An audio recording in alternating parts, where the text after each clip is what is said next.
कौन सी उसकी इस हालत का जिम्मेदार। 42 साल तक मंजे ते पई जिंदा लाश।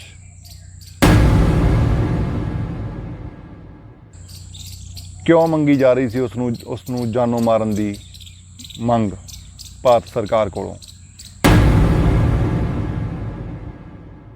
की सरकार ने यह मंग मंजूर की। देखते हैं अगे वीडियो दे विच। अज जिस आप सच्ची घटना की गल करन जा रहे हैं वो एक नर्स की कहानी है। ਉਹਦਾ दुख भरिया जीवन आ, पर वो एक कहानी बन गया आम लोगों के लिए। नर्स का नाम सीगा अरुणा शानबाग। उसका जन्म 1 जून 1948 ਨੂੰ हल्दीपुर करनाटका ਦੇ ਵਿੱਚ ਹੋਇਆ। ਉਹ ਆਪਦੇ 8 ਭੈਣ ਭਰਾਵਾਂ ਦੇ ਵਿੱਚੋਂ 6ਵੇਂ ਨੰਬਰ ਦੀ ਲੜਕੀ ਸੀਗੀ। ਉਹ 8ਵੀਂ ਤੱਕ ਦੀ ਪੜ੍ਹਾਈ ਉਹਨੇ ਹਲਦੀਪੁਰ ਦੇ ਵਿੱਚ ਕੀਤੀ। उस तो अगली पढ़ाई करने वास्ते उसकी बड़ी भैन मुंबई दे विच सी, उसदे कोल चली गई। उत्थे उन्हें GNM का कोर्स किया, नर्स बन गई। तो उन्होंने मुंबई के एक hospital KEM hospital they which job मिल गई।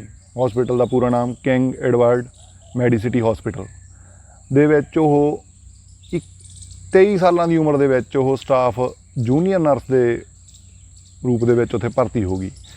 जिमें मैं कहा भी लगते सार बड़े अहुदे ते नहीं लाया जाता, तो उन्होंने एक वो हस्पताल दे विच कुत्तियां वाला डिपार्टमेंट सी, जिथे कुत्तियां दे उत्ते दवाइयां टैसट कीतियां जांदियां सी।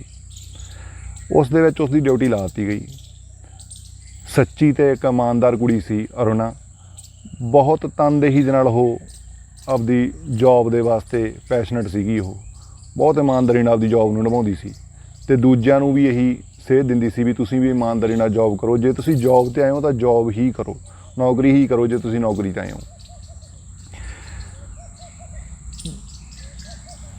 नौकरी करते वक्त ਜਿਹੜੇ ਉਹਦੇ थल्ले काम करने वाले स्वीपर सी, वार्ड बॉय सी, उन्होंने भी वो खिच के रखती सी, सही काम करने ਲਈ प्रेरित करती सी। उन्होंने स्वीपरां ते वार्ड बॉय दे विचों एक बंदा सीगा सोन लाल परथा। वो बंदा आपदे काम नूं, वार्ड बॉय सी, वो सही तरीके नाल नहीं करता सी, जिस ते अरुणा उहनूं घूरदी सी। उहनूं रोज़ कहंदी सी भी तूं काम नूं सही तरीके नाल नहीं करदा। उस दे विच कुछ गलत हरकतां भी सीगीआं जिहड़ियां अरुणा नूं पता लग गईआं सी। जिवें जिहड़ा भोजन कुत्तिआं दे लई आउंदा सीगा उहनूं चुरा के खा जांदा सी। इस ते भी उहने बहुत वारी घूरिया। बाकी जिहड़ा उहदा साफ सफाई का काम सी उसनूं भी वो सही तरीके नाल नहीं करदा सी। इस ते भी अरुणा ने रोज़ वांगू लड़ाई हुंदी सी उहदे नाल। उहदी एक दिन सोहन लाल परथा अरुणा कोले छुट्टी लैण वास्ते गया। उसने ये रिक्वेस्ट की भी उहदी सੱਸ बीमार है, भी मैनूं छुट्टी दित्ती जाए, मैं उसका पता लैण वास्ते जाना गा। तो अरुणा ने उहनूं सख्ती नाल मना करता, कहा भी काम तो तू सही तरीके नाल करदा नहीं, छुट्टियां तैनूं वाधू चाहीदियां हुंदियां, कोई छुट्टी नहीं मिलूगी, चुप करके काम कर, नहीं मैं तेरी उतले अधिकारियों नूं दस दूँगी भी ये काम नहीं सही तरीके नाल करदा ते छुट्टियां भालदा। चलो जी, बहुत ज़्यादा गुस्से दे नाल भर गया सोहन लाल ते वापस चलिया गया। सोहन लाल दे मन दे विच इन्ना जहर भर गया, उहने ये सोचा भी मैं अरुणा नाल किसी भी हद तक जा सकदा ते मैं ये तो खिहड़ा छुड़ाउणा चाहुंदा। मैं सोहन लाल एक पक्का उत्थे वार्ड बॉय नहीं सीगा, वो सिर्फ दिहाड़ीदार मजदूर सी, उत्थे दिहाड़ी करदा सी। एक रात 8:30 बजे तो बाद ड्यूटी ऑफ करके अरुणा हस्पताल के बेसमेंट दे विच जाके जिथे नर्सां कपड़े बदलदियां सी उत्थों आपदी स्टाफ नर्स की ड्रैस चेंज करके होस्टल जाने वाली लीड़े पहन रही सी, तां सोहन लाल हौली कितने जाके वो पहले ही कमरे दे विच जाके बैठ गया सी। मौका देखदे उसने गुस्से दे विच सरीए नाल अटैक करता अरुणा दे उत्ते, सरीए मार लग्या। सरीए वजदे देख के अरुणा ने रौला पाउणा स्टार्ट करता। उसका रौला बाहर ना जाए, सोहन लाल कोले उत्थे एक नज़दीक कुत्ते की संगली पई सी, तां उहने कुत्ते की संगली अरुणा के गल विच पा के उसनूं घुट दिता, उहदे गले नूं टाइट करता। ओह गुस्से दे विच सीगा ते इन्ना जोर दी टाइट हो गया कि अरुणा दे जिहड़ा दिमाग का कनैक्शन सीगा वो कट्टिया गया, मतलब कि ऑक्सीजन दिमाग नूं जानी बंद हो गई तो ब्लड भी रुक गया दिमाग नूं जाणों। इसदा कारण ये बनिया भी उहदा दिमाग डैड हो गया। ਉਹ नीम बेहोशी की हालत दे विच डिग पई। सोहन लाल दे हत्थ पैर फुल गए। उसने देखा भी ये की हो गया। देख के सोहन लाल बदहवास होकर कमरे दे विच भज्जण लग्या। जल्दी जल्दी दे विच उसने उहदियां कन्नां दे विच पाए हुए सोने दे जिहड़े गहने सीगे वो भी उतार लए। एक अंगूठी पाई हुई सी वो भी उतार ली। ते हस्पताल दे कहण अनुसार भी उस दे नाल बलात्कार भी होया। सोहन लाल ने बलात्कार भी किया उहदे नाल। जिहड़ी अंगूठी तारी सी वो अंगूठी किस दी सी, आपां इह विषय ते भी गल करदे हां। 2 साल दी जिहड़ी उहदी नौकरी सीगी हस्पताल दी, 2 साल तक ही तकरीबन उहने नौकरी कीती सी। 2 साल दी जिहड़ी उहदी नौकरी सी उस दे विच एक सीनियर डॉक्टर दे नाल ਉਹਨੂੰ प्रेम हो गया सी, नज़दीकियां वध गईयां सी। ਤਾਂ ਉਸ ਦੇ ਨਾਲ ਡਾਕਟਰ ਦੇ ਨਾਲ ਉਹਨਾਂ ਦਾ ਵਿਆਹ ਹੋਣ ਜਾ ਰਿਹਾ ਸੀ जनवरी ਮਹੀਨੇ ਦੇ ਵਿੱਚ। ਤੇ ਜਿਹੜਾ ਇਹ ਕਾਰਾ ਸੋਹਣ ਲਾਲ ਨੇ ਕੀਤਾ ਸੀ ਇਹ ਨਵੰਬਰ ਮਹੀਨੇ ਦੀ ਗੱਲ ਹੈ। ਯਾਨੀ ਤਕਰੀਬਨ 1.5 ਤੋਂ 2 ਮਹੀਨਿਆਂ ਦੇ ਫਰਕ ਦੇ ਨਾਲ ਉਹਦਾ ਵਿਆਹ ਰੱਖਿਆ ਹੋਇਆ ਸੀਗਾ। ਜਦੋਂ ਉਹ ਬਦਹਵਾਸ ਹੋ ਕੇ ਡਿੱਗੀ ਪਈ ਸੀ ਤਾਂ ਉਹਨੂੰ ਉਸੇ ਤਰ੍ਹਾਂ ਛੱਡ ਕੇ ਉਹਦੀ ਕੀਮਤੀ ਘੜੀ ਤੇ ਉਹਦਾ ਸੋਨੇ ਦੇ ਵਸਤਰ ਤੇ ਇੱਕ ਚੈਨ ਸੀਗੀ ਸੋਨੇ ਦੀ ਲਾ ਕੇ ਉਹ ਉੱਥੋਂ ਫਰਾਰ ਹੋ ਗਿਆ। ਸੁਬਾਹ ਜਦੋਂ ਦੁਬਾਰਾ ਜਿਹੜਾ ਸਵੀਪਰ ਨੇ ਆਉਣਾ ਸੀ ਔਨ ਡਿਊਟੀ, ਉਹਨੇ ਜਦੋਂ ਕਮਰੇ ਸਾਫ਼ ਕਰਨ ਨੂੰ ਜਦੋਂ ਥੱਲੇ ਉਹ ਬੇਸਮੈਂਟ ਦੇ ਵਿੱਚ ਸਫਾਈ ਕਰਨ ਵਾਸਤੇ ਆਇਆ ਤਾਂ ਉਹ ਹੈਰਾਨ ਰਹਿ ਗਿਆ ਵੀ ਅਰੁਣਾ ਉੱਥੇ ਖੂਨ ਨਾਲ ਲੱਥਪੱਥ ਪਈ ਆ। ਬਹੁਤ ਕਾਫੀ ਖੂਨ ਨਿਕਲ ਗਿਆ ਸੀ ਕਿਉਂਕਿ ਸਰੀਏ ਮਾਰਨ ਨਾਲ ਉਹ ਜ਼ਖਮੀ ਹੋ ਗਈ ਸੀ। ਤਾਂ ਉਹਨਾਂ ਨੇ ਬਦਹਵਾਸ ਪਈ ਦੇਖ ਕੇ ਉਹਨਾਂ ਨੇ ਆਖਿਆ ਵੀ ਇਹ ਤਾਂ ਮਰ ਚੁੱਕੀ ਆ। ਤਾਂ ਉੱਥੇ ਜਿਹੜੇ ਡਾਕਟਰ ਆਏ ਸੀਗੇ ਤਾਂ ਨਰਸਾਂ ਨੇ ਜਲਦੀ ਵਿੱਚ ਹਰਫਲ ਗਏ ਕਿਉਂਕਿ ਉਹਨਾਂ ਦੀ ਆਪਦੀ ਸਟਾਫ ਨਰਸ ਸੀ। ਉਹਨਾਂ ਨੂੰ ਸੁੱਝਿਆ ਹੀ ਨਹੀਂ, ਉਹਨਾਂ ਨੇ ਨਬਜ਼ ਵੀ ਨਹੀਂ ਚੈੱਕ ਕੀਤੀ ਤੇ ਸਿੱਧਾ ਕੈਜੂਅਲਟੀ ਦੇ ਵਿੱਚ ਲਿਜਾਣ ਲੱਗੇ। ਤੇ ਇਹ ਕਾਰਨ ਸਾਰੇ ਦਿਮਾਗਾਂ ਉੱਤੇ ਚੜ੍ਹ ਗਿਆ ਵੀ ਕੀ ਕਾਰਨ ਆ ਉਹਨਾਂ ਕਿਵੇਂ ਇਹ ਹਾਲਤ ਦੇ ਵਿੱਚ ਮਿਲੀ ਆ। ਜਦੋਂ ਕੈਜੂਅਲਟੀ ਦੇ ਵਿੱਚ ਸਟ੍ਰੈਚਰ ਤੇ ਲੈ ਕੇ ਜਾ ਰਹੇ ਸੀਗੇ ਤਾਂ ਅਰੁਣਾ ਦੇ ਸਰੀਰ ਨੇ ਹਿਲਜੁਲ ਕੀਤੀ। ਤਾਂ ਉਹਨਾਂ ਦੇ ਚਿਹਰਿਆਂ ਉੱਤੇ ਮਤਲਬ ਕਿ ਇੱਕ ਹਿਸਾਬ ਨਾਲ ਸ਼ਾਂਤੀ ਆ ਗਈ ਵੀ ਅਰੁਣਾ ਜਿੰਦਾ ਆ ਗਈ। ਤਾਂ ਉਹਨਾਂ ਨੇ ਛੇਤੀ ICU ਦੇ ਵਿੱਚ ਲਿਜਾ ਕੇ ਉਹਦਾ ਇਲਾਜ ਚਾਲੂ ਕਰਤਾ। 3 ਤੋਂ 4 ਦਿਨਾਂ ਦੇ ਬਾਅਦ ਡਾਕਟਰਾਂ ਨੂੰ ਇਹ ਪਤਾ ਲੱਗਿਆ ਵੀ ਅਰੁਣਾ ਦਾ ਦਿਮਾਗ ਡੈਡ ਹੋ ਚੁੱਕਿਆ ਕਿਉਂਕਿ ਉਹਦੀ ਜਿਹੜੀ ਆਕਸੀਜਨ ਦਿਮਾਗ ਨੂੰ ਜਾਣੀ ਸੀ ਉਹ ਕੱਟ ਹੋ ਗਈ ਸੀ, ਬਲੌਕ ਹੋ ਗਈ ਸੀ ਨਾੜੀਆਂ ਗਲਾ ਘੁੱਟਣ ਦੇ ਨਾਲ। ਤਾਂ ਅਰੁਣਾ ਕੋਮਾ ਦੇ ਵਿੱਚ ਆਲਰੇਡੀ ਜਾ ਚੁੱਕੀ ਸੀ। ਉਹ ਸੈਂਸ ਤਾਂ ਕਰਦੀ ਸੀ ਪਰ ਰਿਐਕਟ ਨਹੀਂ ਕਰ ਪਾ ਰਹੀ ਸੀ। ਮਹਿਸੂਸ ਕਰਦੀ ਸੀ ਗੱਲਾਂ ਨੂੰ ਪਰ ਉਹ ਰਿਐਕਟ ਨਹੀਂ ਕਰ ਪਾਉਂਦੀ ਸੀ। ਤੇ ਇਸ ਤਰ੍ਹਾਂ ਚੱਲਦੇ ਉਹਦੀ ਹਾਲਤ ਦਿਨ ਬਾ ਦਿਨ ਕੋਈ ਸੁਧਾਰ ਨਹੀਂ ਹੋ ਰਿਹਾ ਸੀ। ਇੱਕ ਥਾਂ 'ਤੇ ਸਟੇਬਲ ਹੋ ਗਈ। ਡਾਕਟਰਾਂ ਨੂੰ ਵੀ ਇਹ ਗੱਲ ਦਾ ਪਤਾ ਚੱਲ ਚੁੱਕਿਆ ਸੀਗਾ ਵੀ ਇਹਦੇ ਵਿੱਚ ਸੁਧਾਰ ਹੋਣਾ ਮੁਸ਼ਕਿਲ ਆ। ਪਰ ਫਿਰ ਵੀ ਉਹਨਾਂ ਨੇ ਜਾਣੀ ਜਿਵੇਂ ਆਪਾਂ ਕਹਿ ਲਈਏ ਆਸ ਦੀ ਕਿਰਨ ਰੱਖੀ ਵੀ ਉਮੀਦ ਰੱਖੀ ਵੀ ਇਹ ਸਹੀ ਹੋ ਜੂਗੀ। ਇਹ ਜਦੋਂ ਪੁਲਿਸ ਆਈ ਹਸਪੀਟਲ ਦੇ ਵਿੱਚ, ਪੁਲਿਸ ਨੇ ਆ ਕੇ ਦੇਖਿਆ ਵੀ ਕੇਸ ਤਾਂ ਦਰਜ ਹੋਣਾ ਹੀ ਸੀਗਾ ਵੀ ਐਡੀ ਵੱਡੀ ਘਟਨਾ ਹੋਈ ਹਸਪਤਾਲ 'ਚ। ਤਾਂ ਹਸਪਤਾਲ ਵਾਲਿਆਂ ਨੇ ਇਹ ਗੱਲ ਲੁਕੋ ਲਈ ਵੀ ਇਹਦੇ ਨਾਲ ਬਲਾਤਕਾਰ ਹੋਇਆ ਵਾ। ਸੋਹਣ ਲਾਲ ਦੇ ਉੱਤੇ ਸਿਰਫ 2 ਹੀ ਗੱਲਾਂ ਦਾ ਚਾਰਜ ਲੱਗਿਆ, ਇੱਕ ਤਾਂ ਚੋਰੀ ਦਾ, ਇੱਕ ਇਰਾਦਾ ਕਤਲ ਦਾ। ਇੱਕ ਰਿਸ਼ਤੇਦਾਰ ਦੇ ਕੋਲੋਂ ਸੋਹਣ ਲਾਲ ਨੂੰ ਗ੍ਰਿਫਤਾਰ ਕਰ ਲਿਆ ਗਿਆ ਜਦੋਂ ਪੁਲਿਸ ਉਹਦੀ ਭਾਲ ਦੇ ਵਿੱਚ ਲੱਗੀ ਹੋਈ ਸੀ। ਤਾਂ ਸੋਹਣ ਲਾਲ ਨੇ ਪਹਿਲਾਂ ਹੀ ਇਹ ਬਿਆਨ ਦਿੱਤਾ, ਪਹਿਲੀ ਸੱਟੇ ਇਹ ਬਿਆਨ ਦਿੱਤਾ ਵੀ ਮੈਂ ਇਹ ਕੰਮ ਮਤਲਬ ਕਿ ਮੈਂ ਬਲਾਤਕਾਰ ਨਹੀਂ ਕੀਤਾ। ਉਹਦੇ ਨਾਲ ਬਲਾਤਕਾਰ ਦਾ ਵੀ ਇਲਜ਼ਾਮ ਲੱਗ ਰਿਹਾ ਸੀ ਪਰ ਰਿਕਾਰਡ ਦੇ ਵਿੱਚ ਜਦੋਂ 2 ਹੀ ਚੀਜ਼ਾਂ ਲਿਖਾਈਆਂ ਗਈਆਂ ਸੀ ਤਾਂ ਉਸ ਦਾ ਤਾਂ ਉਹਨੇ ਕਬੂਲ ਹੀ ਕਰ ਲਿਆ ਸੀਗਾ ਵੀ ਹਾਂ ਮੈਂ ਉਹਦੇ ਨਾਲ ਕੁੱਟਮਾਰ ਕੀਤੀ ਹੈ ਤੇ ਮੈਂ ਚੋਰੀ ਵੀ ਕੀਤੀ ਹੈ ਨਾ। ਇਹਦੀ ਉਹਨੂੰ ਸਜ਼ਾ ਮਿਲੀ 7 ਸਾਲ ਦੀ। ਉੱਧਰ ਅਰੁਣਾ ਬੈੱਡ 'ਤੇ ਚਲੀ ਗਈ ਤੇ ਸੋਹਣ ਲਾਲ ਜੇਲ੍ਹ ਦੇ ਵਿੱਚ ਚਲਿਆ ਗਿਆ। ਅਰੁਣਾ ਦਾ ਪਰਿਵਾਰ ਗਰੀਬ ਸੀ, ਮਿਹਨਤੀ ਕੁੜੀ ਸੀ। ਪਹਿਲੀ ਵਾਰੀ ਇੱਕ ਉਹਨਾਂ ਦੀ ਪਰਿਵਾਰ ਦੀ ਲੜਕੀ ਨੇ ਆਪਦਾ ਘਰਦਿਆਂ ਦਾ ਮਤਲਬ ਸਹਾਰਾ ਬਣਨ ਜਾ ਰਹੀ ਸੀ। ਨਵੀਂ ਨੌਕਰੀ ਮਿਲੀ ਸੀ ਤਾਂ ਉਹਦੇ ਨਾਲ ਇਹ ਘਟਨਾ ਵਾਪਰ ਗਈ। ਪਰਿਵਾਰ ਗਰੀਬ ਸੀਗਾ, ਇਲਾਜ ਦੇ ਵਾਸਤੇ ਉਹਨਾਂ ਕੋਲ ਇੰਨਾ ਪੈਸਾ ਨਹੀਂ ਸੀਗਾ। ਤਾਂ ਉਹ ਹਸਪਤਾਲ ਦੇ ਮੂਹਰੇ ਬੇਬਸ ਹੋ ਗਏ ਵੀ ਅਸੀਂ ਇਹਦਾ ਇਲਾਜ ਨਹੀਂ ਕਰਾ ਸਕਦੇ। ਚਲੋ ਉਹਨਾਂ ਟਾਈਮਾਂ ਦੇ ਜਿਹੜੇ ਸਟਾਫ ਸੀਗਾ ਉੱਥੇ ਡਾਕਟਰ ਸੀਗੇ, ਨਰਸਾਂ ਸੀਗੀਆਂ, ਧੰਨਵਾਦ ਉਹਨਾਂ ਦਾ ਜਿਨ੍ਹਾਂ ਨੇ ਇਹ ਸੋਚਿਆ ਵੀ ਕੋਈ ਗੱਲ ਨਹੀਂ ਅਸੀਂ ਇਹਦਾ ਇਲਾਜ ਅਸੀਂ ਆਪ ਕਰਾਂਗੇ ਵੀ ਤੁਸੀਂ ਇਸ ਚੀਜ਼ ਤੋਂ ਟੈਨਸ਼ਨ ਨਾ ਲਓ, ਤੁਸੀਂ ਇਹ ਚੀਜ਼ ਅਸੀਂ ਇਹਦਾ ਇਲਾਜ ਆਪ ਜਾਰੀ ਰੱਖਾਂਗੇ, ਇਹਨੂੰ ਅਸੀਂ ਠੀਕ ਕਰਾਂਗੇ। ਜਿਹੜੇ ਡਾਕਟਰ ਨਾਲ ਉਹ ਮੰਗੀ ਸੀ ਸਮੇਂ ਸਮੇਂ 'ਤੇ ਉਹ ਰੋਜ਼ ਵਾਂਗੂ ਉਹਦੀ ਹਾਲਤ ਦੇਖਣ ਆਉਂਦਾ ਸੀ ਹਸਪਤਾਲ ਦੇ ਵਿੱਚ, ਪਰ ਪਰਿਵਾਰ ਤੇ ਉਹ ਡਾਕਟਰ ਕੀ ਕਰਨ, ਕਿਉਂਕਿ ਅਰੁਣਾ ਉਹਨਾਂ ਨੂੰ ਪਛਾਣਦੀ ਵੀ ਨਹੀਂ ਸੀ, ਕਿਉਂਕਿ ਦਿਮਾਗ ਕੰਮ ਛੱਡ ਗਿਆ ਸੀ, ਉਹ ਉਹਨਾਂ ਨੂੰ ਪਛਾਣ ਨਹੀਂ ਰਹੀ ਸੀ, ਬੋਲ ਨਹੀਂ ਪਾ ਰਹੀ ਸੀ, ਪਛਾਣ ਨਹੀਂ ਰਹੀ ਸੀ, ਕੋਈ ਹਰਕਤ ਨਹੀਂ ਸੀ। ਇਸ ਤਰ੍ਹਾਂ ਸਮਾਂ ਬੀਤਦਾ ਗਿਆ। ਸੋਹਣ ਲਾਲ ਵੀ ਜੇਲ੍ਹ ਕੱਟ ਕੇ ਵਾਪਸ ਆ ਗਿਆ। 80-81 ਦੇ ਵਿੱਚ ਜੇਲ੍ਹ ਤੋਂ ਬਾਹਰ ਆ ਗਿਆ ਉਹ, 73 ਦੇ ਵਿੱਚ ਅੰਦਰ ਹੋਇਆ ਸੀਗਾ। ਇਹ ਸੋਹਣ ਲਾਲ ਆਪਣੇ ਘਰੇ ਨਹੀਂ ਪਹੁੰਚਿਆ ਤੇ ਗਾਇਬ ਹੋ ਗਿਆ ਉਹ, ਮਤਲਬ ਕਿ ਆਪਦੇ ਪਿੰਡ ਨਹੀਂ ਪਹੁੰਚਿਆ ਉਹ। ਪਿੰਡ ਗਿਆ ਉਹ ਇੱਕ ਵਾਰ, ਪਰ ਉਸ ਤੋਂ ਬਾਅਦ ਉਹ ਪਿੰਡ ਰਹਿਣਾ ਛੱਡਤਾ ਉਹਨੇ, ਉੱਥੋਂ ਗਾਇਬ ਹੋ ਗਿਆ ਉਹ। ਗੱਲਾਂ ਉੱਡਣ ਲੱਗ ਗਈਆਂ ਵੀ ਸੋਹਣ ਲਾਲ ਮਰ ਗਿਆ ਜੀ, ਸੋਹਣ ਲਾਲ ਨੇ ਆਤਮ ਹੱਤਿਆ ਕਰ ਲਈ। ਉਸ ਤੋਂ ਬਾਅਦ ਉਹ ਦਿਸੇ ਹੀ ਨਹੀਂ। ਤਾਂ ਚਲੋ ਉਹ ਸੋਹਣ ਲਾਲ ਵਾਲੀ ਕਹਾਣੀ ਉੱਥੇ ਦਬ ਗਈ। ਦੂਜੇ ਪਾਸੇ ਜੇ ਮੈਂ ਗੱਲ ਕਰਾਂ, ਪਰਿਵਾਰ ਵੀ ਮਿਲ ਰਿਹਾ ਸੀ ਅਰੁਣਾ ਨੂੰ ਤੇ ਉਹ ਡਾਕਟਰ ਵੀ ਮਿਲ ਰਿਹਾ ਸੀ ਜਿਸ ਦੇ ਨਾਲ ਉਹ ਮੰਗੀ ਹੋਈ ਸੀ, ਜਿਹਦੇ ਨਾਲ ਉਹਦਾ ਵਿਆਹ ਹੋਣ ਜਾ ਰਿਹਾ ਸੀ। ਇਸ ਤਰ੍ਹਾਂ ਕਰਦੇ ਕਰਦੇ 5 ਸਾਲਾਂ ਦੇ ਬਾਅਦ ਡਾਕਟਰ ਨੇ ਆਪਦੀ ਬਦਲੀ ਕਰਵਾ ਲਈ, ਕਿਉਂਕਿ ਬਦਲੀ ਹੋਣੀ ਸੀ, ਕਰਵਾਈ ਨਹੀਂ ਹੋਣੀ, ਬਦਲੀ ਹੋ ਗਈ ਉਹਨਾਂ ਦੀ।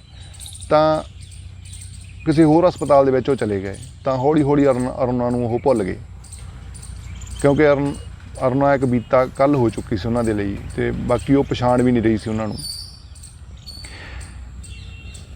ਅਰੁਣਾ ਦੀ ਇਹ ਹਾਲਤ ਤੋਂ 8 ਸਾਲ ਬਾਅਦ ਉਹ ਡਾਕਟਰ ਜਿਹੜਾ ਸੀਗਾ ਉਹਨੇ ਵਿਆਹ ਕਰਵਾ ਲਿਆ ਹੋਰ।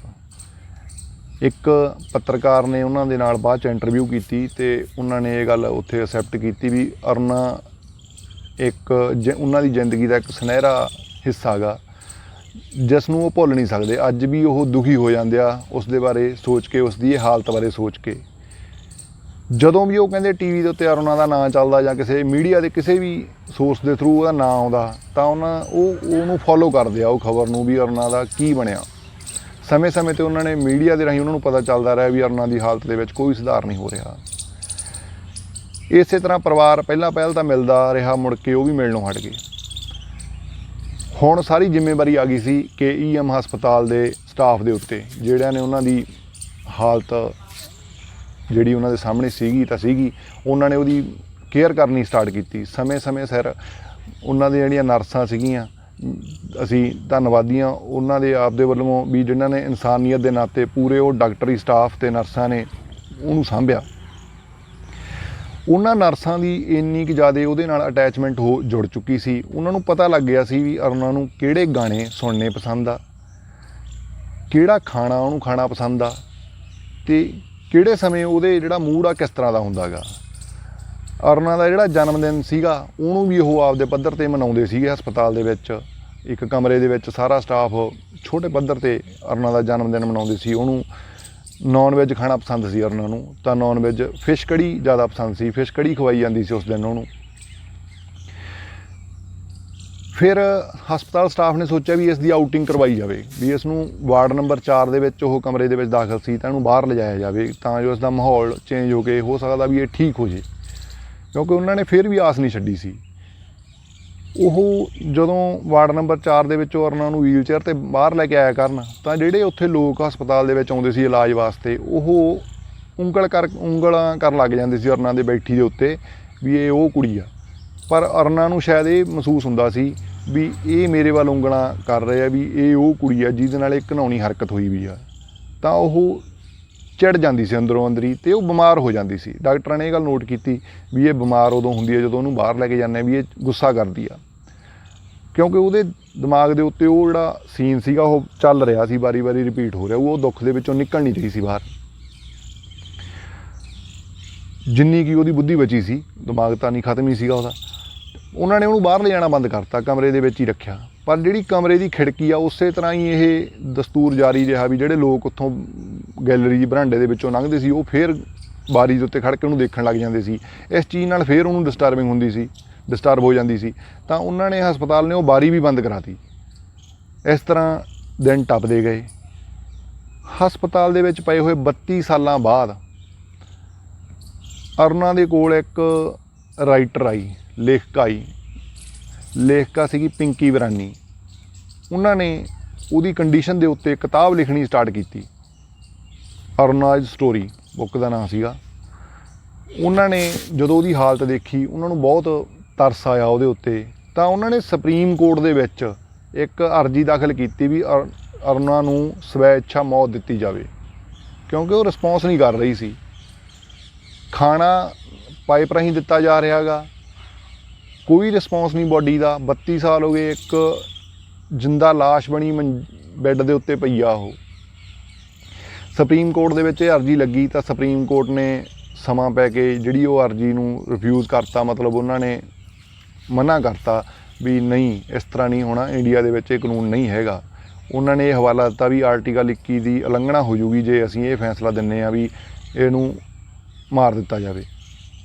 ਉਹਨਾਂ ਨੇ ਇਹ ਗੱਲ 'ਤੇ ਜਵਾਬ ਦਿੱਤਾ। ਇਹ ਆਪਾਂ ਇਹ ਮੈਸੇਜ ਦੀ ਗੱਲ ਕਰੀਏ, ਕਹਾਣੀ ਦਾ ਮੈਸੇਜ ਕੀ ਬਣਦਾ? ਮੈਸੇਜ ਬਣਦਾ ਇਹ ਆ ਵੀ ਇੱਕ 2 ਮਿੰਟ ਦੇ ਗੁੱਸੇ ਨੇ ਐਡੀ ਵੱਡੀ ਘਟਨਾ ਨੂੰ ਅੰਜਾਮ ਦਿੱਤਾ ਕਿ ਬੰਦਾ ਤਿਲ ਤਿਲ ਕਰਕੇ ਮਰ ਰਿਹਾ, ਉਹ ਆਪ ਵੀ, ਤੇ ਇੱਕ ਜਿਹੜੀ ਲੇਡੀ ਨਰਸ ਗਈ ਆ ਉਹ ਵੀ ਤਿਲ ਤਿਲ ਕਰਕੇ ਮਰੀ ਆ। 42 ਸਾਲ ਤੱਕ ਇੱਕ ਜਿੰਦਾ ਲਾਸ਼ ਬਣ ਕੇ ਮੰਜੇ 'ਤੇ ਪਈ ਰਹੀ ਆ। ਇਹ ਚਾਹੀਦਾ ਹੀ ਨਹੀਂ। ਕਿਸੇ ਆਪਣੇ ਸਾਰੇ ਧਰਮ ਗ੍ਰੰਥਾਂ ਦੇ ਵਿੱਚ ਇਹ ਆਪਾਂ ਨੂੰ ਦੱਸਿਆ ਗਿਆ ਵੀ ਗੁੱਸੇ ਨੂੰ ਕਾਬੂ ਵਿੱਚ ਰੱਖਣਾ ਗਾ, ਗੁੱਸਾ ਇੱਕ ਜਮਦੂਤ ਦੀ ਤਰ੍ਹਾਂ ਹੁੰਦਾ ਗਾ। ਤਾਂ ਇਹ ਉਹਨਾਂ ਨੇ ਗ੍ਰੰਥਾਂ ਨੂੰ ਮਤਲਬ ਗ੍ਰੰਥਾਂ ਦੀ ਕਹੀ ਸਹੀ ਹੋਈ ਅਤੇ ਉਹ ਇੱਕ ਜਮਦੂਤ ਬਣ ਕੇ ਅਰੁਣਾ ਦੇ ਉੱਤੇ ਹਾਵੀ ਹੋ ਗਿਆ ਅਤੇ ਉਹਨੂੰ ਇੱਕ ਜਿੰਦਾ ਲਾਸ਼ ਵਿੱਚ ਬਦਲਤਾ। ਨਸ਼ਾ ਕਰਕੇ ਡਿਊਟੀ ਕਰਨੀ ਨਹੀਂ ਚਾਹੀਦੀ, ਅਤੇ ਪਹਿਲੀ ਗੱਲ ਨਸ਼ਾ ਕਰਨਾ ਹੀ ਨਹੀਂ ਚਾਹੀਦਾ। ਨਸ਼ਾ ਗੁਰੂ ਸਾਹਿਬ ਵੀ ਲਿਖਦੇ ਆ ਵੀ ਨਸ਼ੇ ਦੇ ਨਾਲ ਬੰਦੇ ਦੀ ਸੁੱਧ ਬੁੱਧ ਗਾਇਬ ਹੋ ਜਾਂਦੀ ਆ, ਬਦਲ ਜਾਂਦੀ ਆ, ਬੰਦਾ ਭੈੜੀਆਂ ਹਰਕਤਾਂ ਕਰਦਾ। ਤਾਂ ਇਹ ਭੈੜੀ ਹਰਕਤ ਨੇ ਇੱਕ ਗਲਤ ਹਰਕਤ ਨੂੰ ਅੰਜਾਮ ਦੇਤਾ ਅਤੇ ਬੰਦਾ ਉਹ ਬਾਅਦ ਦੇ ਵਿੱਚ ਆਪਦੇ ਪਿੰਡੋਂ ਵੀ, ਪਿੰਡ ਛੱਡ ਕੇ ਵੀ ਉਹਨੇ ਗੁਮਨਾਮੀ ਦੀ ਜ਼ਿੰਦਗੀ ਬਤੀਤ ਕਰ ਰਿਹਾ। ਅੱਜ ਵੀ ਉਹ ਪਛਤਾ ਰਿਹਾ ਗਾ ਉਹ। ਦੂਜਾ ਮੈਸੇਜ ਉਹਨਾਂ ਨਰਸਾਂ ਨੇ ਮਨੁੱਖਤਾ ਦੇ ਸਾਹਮਣੇ ਪੇਸ਼ ਕੀਤਾ ਵੀ ਕੋਈ ਬੰਦਾ ਉਹਦੇ ਵੱਲ ਦਾ ਨਹੀਂ ਸੀ, ਲੜਕੀ ਇਕੱਲੀ ਰਹਿ ਗਈ ਸੀ ਕਿਉਂਕਿ ਪਰਿਵਾਰ ਗਰੀਬ ਸੀ, ਪਿੱਛੇ ਹਟ ਗਿਆ। ਤਾਂ ਉਹਨਾਂ ਨੇ 42 ਸਾਲ ਤੱਕ ਉਹਨਾਂ ਨੇ ਉਸ ਨੂੰ ਸਾਂਭਿਆ, ਉਹਦੇ ਡੇਲੀ ਉਹਦੀ ਕੇਅਰ ਕੀਤੀ। ਇਹ ਇੱਕ ਚੰਗੇ ਗੁਣਾਂ ਦੀ ਨਿਸ਼ਾਨੀ ਸੀ ਉਹਨਾਂ ਦੀ। ਉਹ ਚੰਗੇ ਮਾਪਿਆਂ ਦੀਆਂ ਧੀਆਂ ਸੀ ਜਿਨ੍ਹਾਂ ਨਰਸਾਂ ਨੇ ਉਹਨੂੰ ਪਿਆਰ ਦੇ ਨਾਲ ਰੱਖਿਆ, ਕਿਤੇ ਉਹਦੀ ਗੱਲ ਦਾ ਗੁੱਸਾ ਨਹੀਂ ਕੀਤਾ। ਇਹ 2 ਮੈਸੇਜ ਸਾਡੇ ਸੀਗੇ। ਸਾਡੇ ਸਾਰੇ ਹੀ ਭੈਣਾਂ ਭਰਾਵਾਂ ਨੂੰ ਇਸ ਤਰ੍ਹਾਂ ਮਨੁੱਖਤਾ ਦੀ ਸੇਵਾ ਦੇ ਵਿੱਚ ਮੂਹਰੇ ਆਉਣਾ ਚਾਹੀਦਾ। ਜਦੋਂ ਇਹ ਫੈਸਲਾ ਆ ਗਿਆ ਇੱਧਰ ਦੂਜੇ ਪੰਨੇ 'ਤੇ, ਜਾਂ ਦੂਜੇ ਪਾਸੇ ਮੈਂ ਗੱਲ ਕਰਾਂ ਦੂਜੇ ਬੰਨੇ, ਤਾਂ ਜਿਹੜਾ ਉਹ ਹਸਪਤਾਲ Kings Edward Medicity hospital BMC ਦੇ ਅਧੀਨ ਆਉਂਦਾ ਸੀ ਬੰਬਈ ਦੇ ਵਿੱਚ, ਜਿਹੜਾ ਅੱਜ ਕੱਲ੍ਹ ਮੁੰਬਈ ਬਣ ਚੁੱਕਿਆ। ਤਾਂ ਮੁੰਬਈ ਦੇ ਉਹ BMC ਦੇ ਅਧੀਨ ਆਉਂਦਾ ਸੀ। ਤਾਂ BMC ਹਸਪੀਟਲ ਦੇ ਸਟਾਫ ਦੇ ਉੱਤੇ ਇਹ ਪ੍ਰੈਸ਼ਰ ਬਣਾ ਰਹੀ ਸੀ ਵੀ ਜਿਹੜਾ ਵਾਰਡ ਨੰਬਰ 4 ਦਾ ਜਿਹੜਾ ਕਮਰਾ ਉਹ ਖਾਲੀ ਕੀਤਾ ਜਾਵੇ ਔਰ ਉਹਨਾਂ ਨੂੰ ਸਪੁਰਦ ਕਰ ਦਿੱਤਾ ਜਾਵੇ ਉਹਨਾਂ ਦੇ ਰਿਸ਼ਤੇਦਾਰਾਂ ਦੇ ਕੋਲੇ, ਜਾਂ ਜਿਵੇਂ ਮਰਜ਼ੀ ਵੀ ਕਮਰਾ ਖਾਲੀ ਕਰੋ, ਬਸ ਇਹਨੂੰ ਇੱਥੋਂ ਕੱਢੋ ਬਾਹਰ। ਤਾਂ ਜਿਹੜਾ ਸਾਰੇ ਦਾ ਸਾਰਾ ਸਟਾਫ ਆ, ਸਣੇ ਡਾਕਟਰ, ਸਣੇ ਨਰਸ, ਸਣੇ ਵਾਰਡ ਬੋਏ, ਜਿਹੜਾ ਵੀ ਕੁਛ ਸੀਗਾ ਹਸਪਤਾਲ ਦੇ ਵਿੱਚ ਬੰਦੇ ਕੰਮ ਕਰਨ ਵਾਲੇ ਸੀਗੇ, ਤਾਂ ਉਹ ਇਸ ਚੀਜ਼ ਦੇ ਵਿਰੋਧ ਦੇ ਵਿੱਚ ਧਰਨੇ 'ਤੇ ਚਲੇ ਗਏ ਵੀ ਨਹੀਂ, ਇਹ ਖਾਲੀ ਨਹੀਂ ਕੀਤਾ ਜਾਊਗਾ। ਕਿਉਂਕਿ ਉਹਨਾਂ ਦੀ ਉਹਦੇ ਨਾਲ ਫਿਜ਼ੀਕਲ ਅਟੈਚਮੈਂਟ ਜੁੜ ਚੁੱਕੀ ਸੀਗੀ, ਕਿਉਂਕਿ ਉਹ ਉਹਨਾਂ ਨੂੰ ਆਪਦੇ ਇੱਕ ਪਰਿਵਾਰ ਦੇ ਮੈਂਬਰ ਵਾਂਗੂ ਸਮਝਣ ਲੱਗ ਗਏ ਸਨ ਸਾਰੇ ਦੇ ਸਾਰੇ ਹੀ। ਕਿਉਂਕਿ ਜਿਹੜੀਆਂ ਨਰਸਾਂ ਸੀ ਪ੍ਰੋਪਰ ਉਹ ਡਿਊਟੀ 'ਤੇ ਟਾਈਮ ਟੂ ਟਾਈਮ ਉਹਨੂੰ ਨਵਾਉਂਦੇ ਸੀ, ਉਹਨਾਂ ਦੇ ਲੀੜੇ ਚੇਂਜ ਕਰਦੇ ਸੀ, ਉਹਨਾਂ ਦੇ ਖਾਣ ਪੀਣ ਦਾ ਖਿਆਲ ਰੱਖਦੇ ਸੀ, ਉਹਨਾਂ ਦੇ ਵਾਲ ਬਣਾਉਂਦੇ ਸੀਗੇ ਔਰ ਉਹਨਾਂ ਦੇ ਨਹੁੰ ਵਗੈਰਾ ਕੱਟਦੇ ਸੀਗੇ। ਜਾਣੀ ਪ੍ਰੋਪਰ ਉਹਨੂੰ ਉਹਨਾਂ ਨੇ ਸਟੇਬਲ ਸਹੀ ਹਾਲਾਤਾਂ ਦੇ ਵਿੱਚ ਰੱਖਿਆ ਹੋਇਆ ਸੀਗਾ। BMC ਨੂੰ ਝੁਕਣਾ ਪਿਆ। ਸਟਾਫ ਨਰਸਾਂ ਦੀ ਜਿੱਤ ਹੋਈ ਉਸ ਧਰਨੇ ਦੇ ਵਿੱਚ, ਤਾਂ ਉਹਨਾਂ ਨੂੰ ਇਹ ਮਨਜ਼ੂਰੀ ਮਿਲੀ ਵੀ ਠੀਕ ਆ, ਤੁਸੀਂ ਤੁਹਾਨੂੰ ਇਹ ਕਮਰਾ ਦਿੱਤਾ। ਉਹ ਵਾਰਡ ਨੰਬਰ 4 ਅਰੁਣਾ ਦੇ ਸਪੁਰਦ ਕਰ ਦਿੱਤਾ ਗਿਆ। ਉੱਥੇ ਉਹ ਇੱਕ ਜਿੰਦਾ ਲਾਸ਼ ਛੱਤ ਵੱਲ ਝਾਕ ਰਹੀ ਸੀ। ਟਾਈਮ ਟੱਪਦਾ ਗਿਆ। 10 ਸਾਲਾਂ ਬਾਅਦ ਅਰੁਣਾ ਨੂੰ ਨਮੂਨੀਆ ਹੋ ਗਿਆ। ਉਹ ਨਮੂਨੀਆ ਇੰਨਾ ਵਿਗੜ ਗਿਆ, ਹਸਪਤਾਲ ਤੋਂ ਕਵਰ ਨਹੀਂ ਹੋਇਆ ਡਾਕਟਰਾਂ ਤੋਂ, ਅਤੇ ਉਹ ਨਮੂਨੀਏ ਦੀ ਵਜ੍ਹਾ ਨਾਲ 42 ਸਾਲਾਂ ਬਾਅਦ 66 ਸਾਲ ਦੀ ਉਮਰ ਦੇ ਵਿੱਚ ਅਰੁਣਾ ਦੀ ਮੌਤ ਹੋ ਗਈ। ਉਹ ਜਿਹੜੀ ਜ਼ਿੰਦਗੀ ਇੱਕ ਬੈੱਡ ਦੇ ਉੱਤੇ ਸਾਹ ਲੈ ਰਹੀ ਸੀ, ਪਰ ਸ਼ਾਂਤ ਸੀ, ਉਹ ਬੈੱਡ ਤੋਂ ਉਤਰ ਕੇ ਚੱਲ ਗਈ। ਕਿਸੇ ਨੂੰ ਇਹ ਗੱਲ ਦਾ ਅਹਿਸਾਸ ਨਹੀਂ ਹੋਇਆ ਵੀ ਅਰੁਣਾ ਮਰ ਚੁੱਕੀ ਆ। ਸੁਬਾਹ ਸਟਾਫ ਨਰਸਾਂ ਜੀ ਆ ਕੇ ਦੇਖਿਆ ਵੀ ਉਹਨਾਂ ਨੂੰ ਬਹੁਤ ਹੈਰਾਨੀ ਹੋਈ ਵੀ ਉਹਨਾਂ ਵਾਸਤੇ ਇੱਕ ਉਹਨਾਂ ਦਾ ਪਰਿਵਾਰ ਦਾ ਇੱਕ ਮੈਂਬਰ ਚਲਾ ਗਿਆ ਸੀ। ਉਹਦੇ ਮਰਨ ਤੋਂ ਬਾਅਦ ਜਦੋਂ ਇਹ ਅਖਬਾਰ ਦੇ ਵਿੱਚ ਖਬਰ ਲੱਗੀ, ਮੀਡੀਆ ਦੇ ਵਿੱਚ ਖਬਰ ਆਈ, ਤਾਂ ਇੱਕ ਪ੍ਰਾਈਵੇਟ ਪੱਤਰਕਾਰ ਨੇ ਸੋਹਣ ਲਾਲ ਦੀ ਭਾਲ ਕਰਨੀ ਸਟਾਰਟ ਕੀਤੀ। ਉਹਦੇ ਕਿਉਰਿਓਸਿਟੀ ਜਾਗੀ ਵੀ ਸੋਹਣ ਲਾਲ ਨੂੰ ਲੱਭਿਆ ਜਾਵੇ। ਉਹ ਉਸ ਦੀ ਮਿਹਨਤ ਸਫਲ ਹੋਈ। ਉਹਨੇ ਸੋਹਣ ਲਾਲ ਨੂੰ ਲੱਭ ਕੇ ਉਹਦੀ ਇੰਟਰਵਿਊ ਕੀਤੀ। ਸੋਹਣ ਲਾਲ ਨੂੰ ਜਿਹੜਾ ਉਹਨੇ ਪਹਿਲਾ ਸਵਾਲ ਪੁੱਛਿਆ, ਉਹਨੇ ਇਹੀ ਪੁੱਛਿਆ ਵੀ ਤੁਸੀਂ ਇੱਕ ਲੜਕੀ ਦੀ ਬਰਬਾਦੀ ਦੇ, ਜ਼ਿੰਦਗੀ ਦੀ ਬਰਬਾਦੀ ਦੇ ਤੁਸੀਂ ਕਾਰਨ ਹੋ, ਤੁਸੀਂ ਇਹ ਗੱਲ ਕਿਉਂ ਕੀਤੀ? ਸੋਹਣ ਲਾਲ ਨੇ ਭਰੀਆਂ ਅੱਖਾਂ ਦੇ ਨਾਲ ਉੱਥੇ ਉਹਨੂੰ ਕਿਹਾ ਵੀ ਮੈਨੂੰ ਬਹੁਤ ਅਫਸੋਸ ਆ ਵੀ ਅਰੁਣਾ ਦੇ ਨਾਲ ਇਹ ਕੰਡੀਸ਼ਨ, ਇਹ ਹਾਲਤ ਹੋਈ ਉਹਦੀ। ਪੱਤਰਕਾਰ ਦਾ ਦੂਜਾ ਸਵਾਲ ਇਹ ਸੀ ਵੀ ਤੁਸੀਂ ਉਸ ਦੇ ਨਾਲ ਇਹ ਘਿਨਾਉਣੀ ਹਰਕਤ ਕਿਉਂ ਕੀਤੀ, ਬਲਾਤਕਾਰ ਕਿਉਂ ਕੀਤਾ? ਤਾਂ ਸੋਹਣ ਲਾਲ ਨੇ ਫਿਰ ਇਹੀ ਗੱਲ ਰਿਪੀਟ ਕੀਤੀ ਵੀ ਮੈਂ ਉਹਦੇ ਨਾਲ ਬਲਾਤਕਾਰ ਨਹੀਂ ਕੀਤਾ। ਹਾਂ, ਮੇਰੀ ਉਹਦੇ ਨਾਲ ਲੜਾਈ ਹੋਈ ਸੀ, ਮੈਂ ਉਹਦੀ ਚੋਰੀ ਵੀ ਕੀਤੀ, ਉਹਦੇ ਮੈਂ ਸੱਟਾਂ ਫੇਟਾਂ ਹੀ ਮਾਰੀਆਂ, ਪਰ ਮੈਂ ਉਹਦਾ ਬਲਾਤਕਾਰ ਨਹੀਂ ਕੀਤਾ। ਪੱਤਰਕਾਰ ਦਾ ਤੀਜਾ ਸਵਾਲ ਸੀ ਵੀ ਤੁਹਾਨੂੰ ਪਛਤਾਵਾ ਹੈ ਵੀ ਤੁਸੀਂ ਇਹ ਜਿਹੜਾ ਗਲਤ ਕੰਮ ਕੀਤਾ? ਸੋਹਣ ਲਾਲ ਨੇ ਆਪਦਾ ਬਿਆਨ ਦਿੱਤਾ ਅੱਖਾਂ ਭਰੇ ਹੋਏ ਵੀ ਮੈਨੂੰ ਬਹੁਤ ਹੀ ਨਿਹਾਇਤ ਪਛਤਾਵਾ ਤੇ ਮੈਨੂੰ ਸਜ਼ਾ ਵੀ ਮਿਲੀ ਪਰਮਾਤਮਾ ਵੱਲੋਂ। ਇਹਦੀ ਉਹ ਸਜ਼ਾ ਕੀ ਸੀ? ਜਦੋਂ 3 ਸਾਲ ਦੀ ਉਹ ਜੇਲ੍ਹ ਕੱਟ ਰਿਹਾ ਸੀ, ਮਤਲਬ 7 ਸਾਲ ਦੀ ਜੇਲ੍ਹ ਦੇ ਵਿੱਚੋਂ 3 ਸਾਲ ਜੇਲ੍ਹ ਕੱਟ ਚੁੱਕਿਆ ਸੀ, ਤਾਂ ਉਸ ਦੀ ਲੜਕੀ ਦੀ ਮੌਤ ਹੋ ਗਈ। ਉਸ ਨੂੰ ਬਹੁਤ ਦੁੱਖ ਹੋਇਆ। ਤਾਂ ਕਹਿੰਦਾ ਮੈਂ ਇਹ ਆਪਦੇ ਮਨ ਦੇ ਵਿੱਚ ਧਾਰ ਲਈ ਸੀ ਵੀ ਜਿਹੜੀ ਮੇਰੀ ਇਹ ਕਰਤੂਤ ਹੋਈ ਸੀ, ਮੈਥੋਂ ਨਸ਼ੇ ਦੀ ਹਾਲਤ ਦੇ ਵਿੱਚ ਹੋਈ ਸੀ, ਉਸ ਦਿਨ ਮੈਂ ਡਰਿੰਕ ਕੀਤੀ ਹੋਈ ਸੀ, ਤਾਂ ਮੈਂ ਅੱਜ ਤੋਂ ਬਾਅਦ ਡਰਿੰਕ ਨਹੀਂ ਕਰਨੀ, ਨਾ ਮੈਂ ਮਾਸ ਮੱਛੀ ਖਾਣਾ, ਯਾਨੀ ਕਿ ਨੌਨ ਵੈਜ ਵੀ ਨਹੀਂ ਖਾਣਾ। ਕਹਿੰਦਾ ਮੈਂ ਸਿਗਰਟ ਸ਼ਰਾਬ ਨੂੰ ਤੌਬਾ ਕਰਤੀ ਸੀ ਵੀ ਮੈਂ ਅੱਜ ਤੋਂ ਬਾਅਦ ਹੱਥ ਨਹੀਂ ਲਾਉਣਾ। ਤਾਂ ਮੈਂ ਅੱਜ ਕਹਿੰਦਾ ਇੱਥੇ ਆਪਦੇ ਪਰਿਵਾਰ ਦੇ ਨਾਲ, ਉਹਦੇ ਪਰਿਵਾਰ ਦੇ ਵਿੱਚ ਉਹਦੀ ਘਰ ਵਾਲੀ ਅਤੇ ਉਹਦੇ 2 ਬੱਚੇ ਹੋਰ ਹਨ ਜਿਹੜੇ ਇਸ ਕਾਂਡ ਤੋਂ ਬਾਅਦ ਜਨਮ ਲਿਆ, ਜਿਹੜੇ 7 ਸਾਲ ਦੀ ਸਜ਼ਾ ਤੋਂ ਬਾਅਦ ਆਏ ਆ। ਤਾਂ ਉਹ ਇੱਥੇ ਕਹਿੰਦਾ ਮੈਂ ਦਿਹਾੜੀ ਕਰਦਾ ਇੱਕ ਫੈਕਟਰੀ ਦੇ ਵਿੱਚ, ਅਤੇ ਮੈਂ ਕਹਿੰਦਾ ਗੁਮਨਾਮੀ ਦੀ ਜ਼ਿੰਦਗੀ ਮੈਂ ਬਸਰ ਕਰ ਰਿਹਾ ਵੀ ਮੈਨੂੰ ਬਹੁਤ ਵੀ ਸ਼ਰਮ ਮਹਿਸੂਸ ਕੀਤੀ ਵੀ ਮੈਥੋਂ ਇਹ ਘਟਨਾ ਵਾਪਰ ਗਈ। ਇਹ ਸੀਗੀ ਅਰੁਣਾ ਸ਼ਾਨਭਾਗ ਦੀ ਕਹਾਣੀ, ਜੋ ਇੱਕ ਜਿੰਦਾ ਲਾਸ਼ ਬਣ ਕੇ 42 ਸਾਲ ਤੱਕ ਬਿਸਤਰ 'ਤੇ ਪਈ ਰਹੀ। ਪਰ ਜਿਹੜੀ ਪਿੰਕੀ ਇਰਾਨੀ ਨੇ ਪਟੀਸ਼ਨ ਦਰਜ ਕਰਵਾਈ ਸੀ ਸਵੈ ਇੱਛਾ ਮੌਤ ਦੀ, ਉਸ ਦੇ ਉੱਤੇ ਸੁਪਰੀਮ ਕੋਰਟ 'ਚ ਗੱਲ ਕਰਨੀ ਸਟਾਰਟ ਹੋ ਗਈ ਸੀਗੀ ਪਿਛਲੇ ਦਹਾਕਿਆਂ ਦੇ ਵਿੱਚ ਆ ਕੇ। ਤਾਂ ਸੁਪਰੀਮ ਕੋਰਟ ਨੇ ਇਹ ਫੈਸਲਾ ਲਿਆ, ਆਰਟੀਕਲ 21 ਦੇ ਵਿੱਚ ਉਹਨਾਂ ਨੇ ਸੁਧਾਰ ਕੀਤਾ। ਤਾਂ ਉਹਨਾਂ ਨੇ ਪੈਸੇ ਮੌਤ ਵਾਸਤੇ ਮਨਜ਼ੂਰੀ ਦੇ ਦਿੱਤੀ, ਐਕਟਿਵ ਮੌਤ ਵਾਸਤੇ ਮਨਜ਼ੂਰੀ ਨਹੀਂ ਦਿੱਤੀ। ਹੁਣ ਐਕਟਿਵ ਅਤੇ ਪੈਸਿਵ ਦੇ ਵਿੱਚ ਕੀ ਫਰਕ ਆ ਮੈਂ ਦੱਸ ਦਿੰਦਾ। ਪੈਸੇ ਮੌਤ ਹੁੰਦਾ ਗਾ ਜਿਹੜੇ ਸੰਸਾਧਨਾਂ ਦੇ ਉੱਤੇ ਆਪਾਂ ਮਰੀਜ਼ ਨੂੰ ਜਿੰਦਾ ਰੱਖਦੇ ਹਾਂ, ਜਿਵੇਂ ਕਿ ਆਪਾਂ ਆਕਸੀਜਨ ਦਿੱਤੀ ਹੋਈ ਆ ਉਹਨੂੰ, ਜਾਂ ਕੁਛ ਹੋਰ ਇਕਵਿਪਮੈਂਟ ਲਾ ਕੇ ਜਿੰਦਾ ਰੱਖਿਆ ਹੋਇਆ ਵਾ, ਤਾਂ ਆਪਾਂ ਉਹ ਇਕਵਿਪਮੈਂਟ ਬੰਦ ਕਰਕੇ, ਜੇ ਤਾਂ ਇਨਸਾਨ ਸਰਵਾਈਵ ਕਰ ਪਾਉਂਦਾ ਤਾਂ ਉਹ ਵੈਲ ਐਂਡ ਗੁੱਡ ਆ, ਸਰਵਾਈਵ ਕਰ ਲੇ। ਹਾਂ, ਜੇ ਕੋਈ ਡਾਕਟਰ ਉਹਨੂੰ ਟੀਕਾ ਲਾ ਕੇ ਮਾਰਦਾ, ਜ਼ਹਿਰੀਲਾ ਟੀਕਾ ਲਾ ਕੇ, ਜਾਣੀ ਕਿਸੇ ਹਾਲਾਤਾਂ ਦੇ ਵਿੱਚ ਉਹਦੀ ਹੱਤਿਆ ਕੀਤੀ ਜਾਂਦੀ ਆ, ਤਾਂ ਉਹ ਹੈਗੀ ਐਕਟਿਵ ਮੌਤ। ਤਾਂ ਉਹਦੇ 'ਤੇ ਭਾਰਤ ਸਰਕਾਰ ਨੇ ਪਾਬੰਦੀ ਲਾਤੀ ਸੀ ਵੀ ਐਕਟਿਵ ਮੌਤ ਦੀ ਮਨਜ਼ੂਰੀ ਨਹੀਂ ਦਿੱਤੀ ਜਾਊਗੀ, ਪੈਸੇ ਮੌਤ ਦੀ ਮਨਜ਼ੂਰੀ ਅਸੀਂ ਦਿੰਦੇ ਹਾਂ। ਤਾਂ ਜਾਣੀ ਅਰੁਣਾ ਦੀ ਮੌਤ ਨੇ ਇੱਕ ਇਹ ਕਾਨੂੰਨ ਦੇ ਵਿੱਚ ਸੁਧਾਰ ਕਰਤਾ, ਜਿਹਦੇ ਨਾਲ ਹੋਰ ਇਨਸਾਨਾਂ ਦਾ ਕਾਊਂਟਿੰਗ ਮੇਰੇ ਯਾਦ ਨਹੀਂ ਆ ਰਹੀ, ਉਸ ਦੀ ਮੌਤ ਤੋਂ ਬਾਅਦ ਬਹੁਤ ਸਾਰੇ ਬੰਦਿਆਂ ਦੀ ਜਿਹੜੀ ਜੂਨੀ ਕੱਟੀ ਗਈ, ਜਿਨ੍ਹਾਂ ਦਾ ਖਹਿੜਾ ਛੁੱਟ ਗਿਆ, ਜਿਹੜੇ ਦੁਖੀ ਹਾਲਾਤਾਂ ਦੇ ਵਿੱਚ ਬੈੱਡ ਦੇ ਉੱਤੇ ਪਏ ਸੀ, ਜਿਨ੍ਹਾਂ ਦੀ ਬਾਡੀ ਰਿਸਪੌਂਸ ਨਹੀਂ ਕਰ ਰਹੀ ਸੀ, ਦੁੱਖ ਨਰਕ ਭੋਗ ਰਹੇ ਸੀ ਜਿਨ੍ਹਾਂ ਦੀ ਜ਼ਿੰਦਗੀ, ਤਾਂ ਉਹਨਾਂ ਨੂੰ ਉਸ ਤੋਂ ਛੁਟਕਾਰਾ ਮਿਲਿਆ। ਕਾਰਨ ਬਣੀ ਅਰੁਣਾ ਸ਼ਾਨਭਾਗ ਅਤੇ ਪਿੰਕੀ ਇਰਾਨੀ, ਜਿਨ੍ਹਾਂ ਨੇ ਇਹ ਫੈਸਲਾ ਲੈਣ ਦੇ ਵਿੱਚ ਸਰਕਾਰ ਨੂੰ ਮਦਦ ਕੀਤੀ ਅਤੇ ਮੂਹਰੇ ਇਹ ਸਵਾਲ ਰੱਖਿਆ ਅਤੇ ਸਰਕਾਰ ਨੇ ਉਸ 'ਤੇ ਫੈਸਲਾ ਲਿਆ, ਸੁਪਰੀਮ ਕੋਰਟ ਨੇ ਉਹਦੇ ਵਿੱਚ ਸੁਧਾਰ ਕੀਤਾ। ਇਹ ਸੀਗੀ ਅਰੁਣਾ ਸ਼ਾਨਭਾਗ ਦੀ ਕਹਾਣੀ। ਜੇ ਤੁਹਾਨੂੰ ਵੀਡੀਓ ਠੀਕ ਲੱਗੀ ਹੋਵੇ, ਵਧੀਆ ਤਾਂ ਨਹੀਂ ਮੈਂ ਕਹਿ ਸਕਦਾ, ਠੀਕ ਲੱਗੀ ਹੋਵੇ ਅਤੇ ਇਹ ਮੈਸੇਜ ਤੁਸੀਂ ਅੱਗੇ ਪਹੁੰਚਾਉਣਾ ਚਾਹੁੰਦੇ ਹੋਵੋ, ਤਾਂ ਤੁਸੀਂ ਵੀਡੀਓ ਨੂੰ ਸ਼ੇਅਰ ਕਰਿਓ ਅਤੇ ਅੱਗੇ ਵੀ ਇਸ ਤਰ੍ਹਾਂ ਦੀਆਂ ਵੀਡੀਓ ਦੇਖਣ ਲਈ ਸਾਡੇ ਚੈਨਲ ਨੂੰ ਸਬਸਕ੍ਰਾਈਬ ਕਰੋ। ਧੰਨਵਾਦ ਜੀ।